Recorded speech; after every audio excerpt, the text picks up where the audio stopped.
Bismillahirrahmanirrahim. Assalamualaikum warahmatullahi wabarakatuh. Halo teman-teman, jumpa lagi di channel Ojowedi.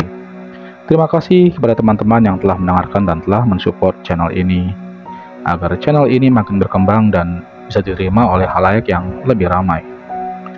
Seperti biasa teman-teman, jika sudah siap, selamat mendengarkan.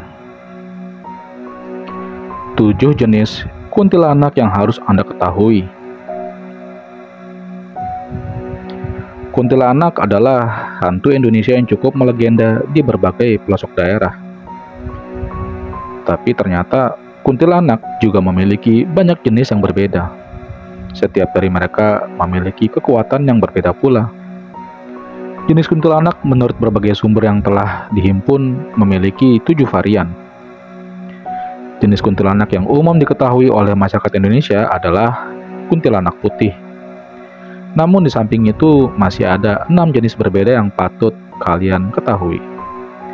Penasaran dengan jenis-jenis hantu yang khas dengan suara cekikikannya ini?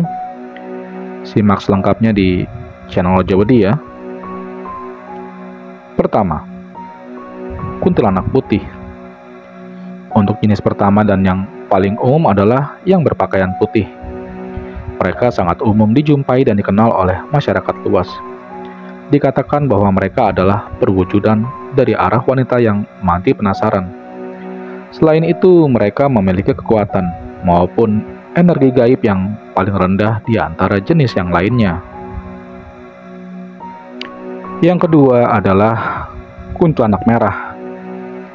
Kuntilanak merah adalah versi yang lebih kuat daripada yang putih. Dikabarkan mereka adalah perwujudan dari arwah seorang wanita yang memiliki dendam dengan seseorang. 3. Kuntilanak hitam. Untuk yang berpakaian hitam, jenis ini adalah jenis yang mengikat perjanjian dengan para dukun. Dengan kata lain, kuntilanak jenis ini adalah kuntilanak suruhan yang didaulat oleh para dukun yang telah mengikat perjanjian dengan mereka. 4. Kuntilanak biru. Untuk jenis ini, mereka lebih kuat dari yang lainnya. Hawa yang sangat negatif seringkali dirasakan menjelang kemunculannya. Untuk pembahasan lengkapnya, ada baiknya jika kalian melihat situs-situs lain yang ada di YouTube ataupun Google. Kelima, kuntilanak penyuka laki-laki. Untuk jenis ini sebenarnya semua dari mereka bisa saja menyukai lelaki dari jenis manusia. Namun biasanya jenis kuntilanak putih jauh lebih sering menyukai manusia. Keenam, kuntilanak hijau. Meskipun jarang terlihat, jenis ini memang disebutkan ada di dunia. Dalam satu sumber, disebutkan pula bahwa urban legend di Inggris dan Eropa mengenal kuntilanak jenis ini dengan sebutan yang berbeda. Ketujuh, kuntilanak pembawa bayi. Jangan sesekali mendekat jika bertemu jenis ini. Dibandingkan dengan yang merah ataupun yang putih biasa, hantu jenis ini memiliki energi yang cukup kuat. Meski begitu, biru dan hijau tetap memiliki energi yang jauh lebih kuat dibandingkan sang pembawa bayi. Bagaimana? Apakah kalian sudah tahu dan sudah pernah melihat salah satu jenis dari kuntilanak itu? Bagaimana dengan jenis kuntilanak menurut sumber yang lain? Sedangkan dari sumber yang lain, kita mempunyai jenis kuntilanak berdasarkan tingkat kekuatannya, dan mereka terbagi menjadi 5. Mana yang paling berbahaya? Ada banyak jenis hantu di Indonesia dengan wujud yang mengerikan. Salah satunya kuntilanak. Kuntilanak pun tak hanya satu. Ternyata ada banyak jenis kuntilanak lainnya. Kuntilanak adalah salah satu hantu paling populer di Indonesia. Bahkan kisahnya banyak diangkat ke dalam layar lebar. Tak sedikit yang percaya kuntilanak bukan mitos belaka, sebab sering ada orang yang bercerita pernah berjumpa dengan sosok hantu wanita ini. Menariknya, kuntilanak ternyata tidak hanya berpakaian putih saja. Ada kuntilanak yang memiliki warna lain, bahkan ada yang menyukai laki-laki. Hampir sama ya teman-teman. Jenis kuntilanak berdasarkan levelnya. 1. Kuntilanak putih. Kuntilanak putih adalah jenis kuntilanak yang paling sering dijumpai dengan wujud yang pasti diketahui semua orang. Ciri di kuntilanak ini antara lain memakai pakaian putih menjuntai hingga ke tanah dan rambutnya pun sangat panjang. Konon katanya, panjang rambut kuntilanak ini didasarkan pada berapa lama ia telah meninggal. Semakin lama ia telah mati, maka semakin panjang pula rambut yang dimiliki. Dibandingkan dengan jenis kuntilanak lainnya, kekuatan kuntilanak yang satu ini paling rendah. Biasanya mereka sering menampakkan diri di rumah kosong, kebun, atau hutan. Meskipun tampilannya menyeramkan, kuntilanak ini tidak terlalu mengganggu dan mengancam. Kedua, kuntilanak merah. Sesuai dengan namanya, kuntilanak merah mengenakan pakaian berwarna merah yang menjuntai ke tanah dan rambutnya juga panjang. Kuntilanak merah dipercaya memiliki aura yang lebih besar dari kuntilanak putih. Mereka disebut-sebut memiliki urusan dunia yang belum tuntas, misalnya seperti dendam yang belum terbelaskan. Hantu yang satu ini diketahui lebih agresif dan senang menampakkan diri. Tanda kehadiran kuntilanak merah biasanya tercium bau amis darah dan suara tawa yang melengking. Ketiga, kuntilanak hitam. Selain kuntilanak merah dan putih, ada juga kuntilanak yang berwarna hitam. Konon, katanya kuntilanak hitam benar-benar ada dan disebut-sebut bekerja sama dengan dukun. Kuntilanak ini sangat agresif karena memang suruhan dari dukun ilmu hitam. Kehadiran kuntilanak ini bisa menguras energi manusia sehingga orang yang bertemu dengannya akan lemas. Keempat adalah kuntilanak biru. Kuntilanak biru dianggap sebagai jenis kuntilanak dengan tingkatan paling tinggi dan sangat berbahaya. Tanda kehadiran kuntilanak biru antara lain tercium bau yang sangat menyengat dan aura keadaan yang tiba-tiba menjadi sangat negatif. Katanya kehadiran kuntilanak ini bisa membuat manusia lemas hingga tak sadarkan diri. Kelima, kuntilanak penyuka laki-laki. Apabila ada seorang pria tampan dan mapan tapi belum kunjung mendapatkan jodoh, ada kemungkinan ia disukai oleh jenis kuntilanak yang satu ini. So, yang mana yang pernah kalian lihat teman-teman? Semoga belum ada satupun yang kalian lihat ya. Sekarang mari kita lihat pengertian dan sejarahnya kuntilanak. Di Indonesia sendiri, hantu dengan nama kuntilanak sudah tidak asing lagi. Sosok kuntilanak digambarkan sebagai makhluk mistis perempuan yang menyeramkan. Kuntilanak identik dengan baju putih, rambut panjang, dan sering tertawa nyaring yang menyeramkan. Penggambaran ini kemudian menimbulkan berbagai pertanyaan tentang asal-usulnya. Pengamat politik dan juga seorang antropolog Jerman, Timo Duil, sukses mengungkap misteri kuntilanak.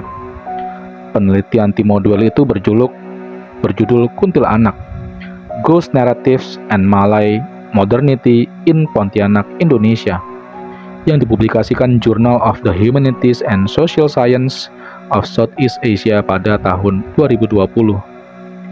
Perlu diketahui, kuntilanak tak hanya ada di Indonesia, melainkan ada juga di Malaysia, Singapura, dan Brunei Darussalam, yang menyebutkan Pontianak. Di negara-negara tersebut, kuntilanak atau Pontianak digambarkan sebagai mayat hidup yang mengancam manusia karena tidak dapat menemukan kedamaian setelah meninggal. Penamaan Pontianak di Malaysia sebagai kata ganti kuntilanak tidak terlepas dari kaitannya dengan asal-usul kota Pontianak. Kata Pontianak sendiri berasal dari bahasa Melayu, Ponti yang berarti pohon tinggi. Asal kata ini berkaitan erat dengan kondisi alam di delta Sungai Kapuas dan Landak yang jadi cikal bakal kota Pontianak. Jadi di wilayah tersebut banyak pepohonan tinggi yang banyak ditempati roh-roh.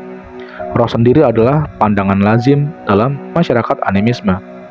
Roh berbeda dengan dewa dan umumnya memiliki berbagai sifat seperti manusia. Ada yang jahat, baik, atau netral. Karenanya, roh bisa hidup berdampingan dan saling berkomunikasi dengan manusia.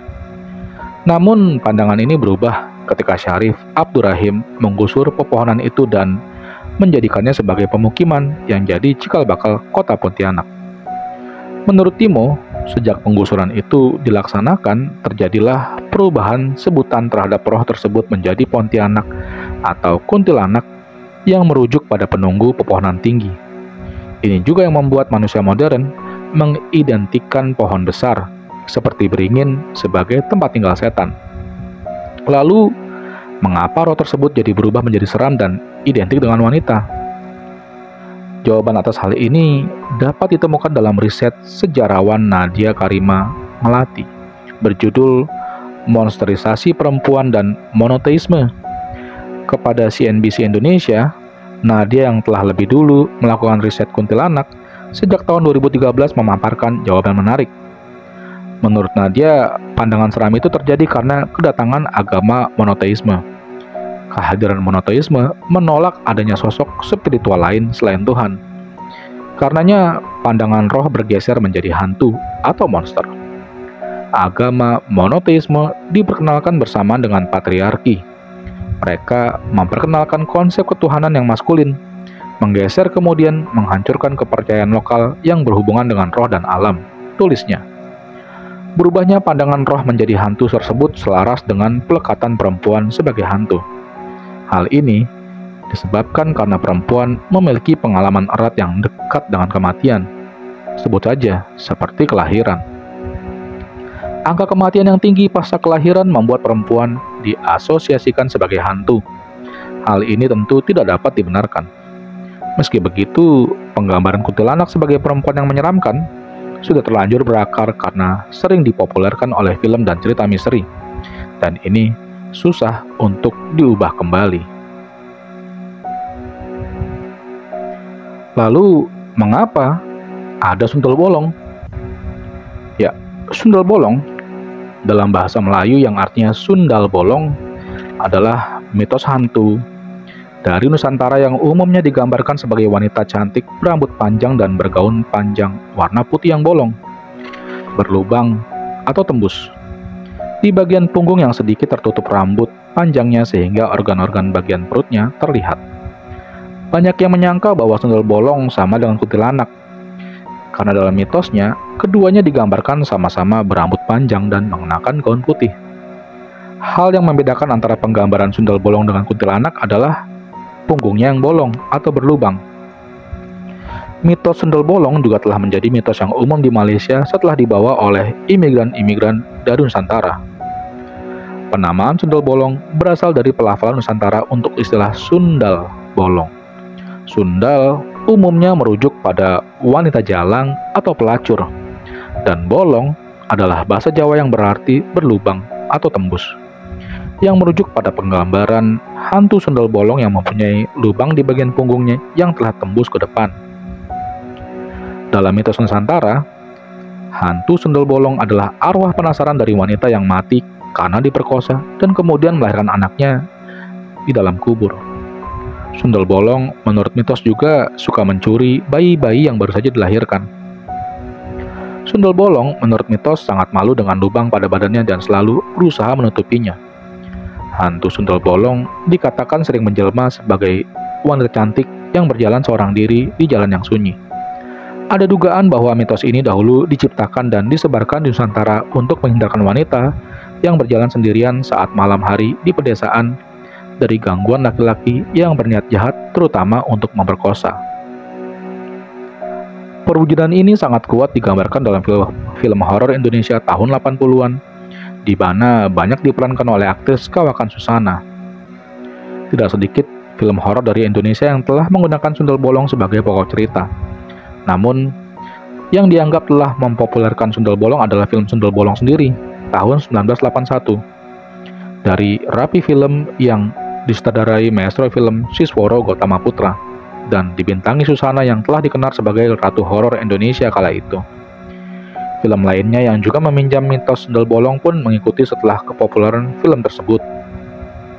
Di antaranya adalah Telaga Angker yang juga dibintangi oleh Susana pada tahun 1984, Malam Jumat Kliwon, dan lagi-lagi dibintangi oleh Susana pada tahun 1986, Malam Satu Suruh, Another Susana tahun 1988, dan Legenda Sundel Bolong tahun 2007. Jadi itulah teman-teman perbedaan antara kuntilanak dengan sundel bolong. Terima kasih telah mendengarkan cerita-cerita di channel Ojo Wedi. Akhir kata, wassalamualaikum warahmatullahi wabarakatuh.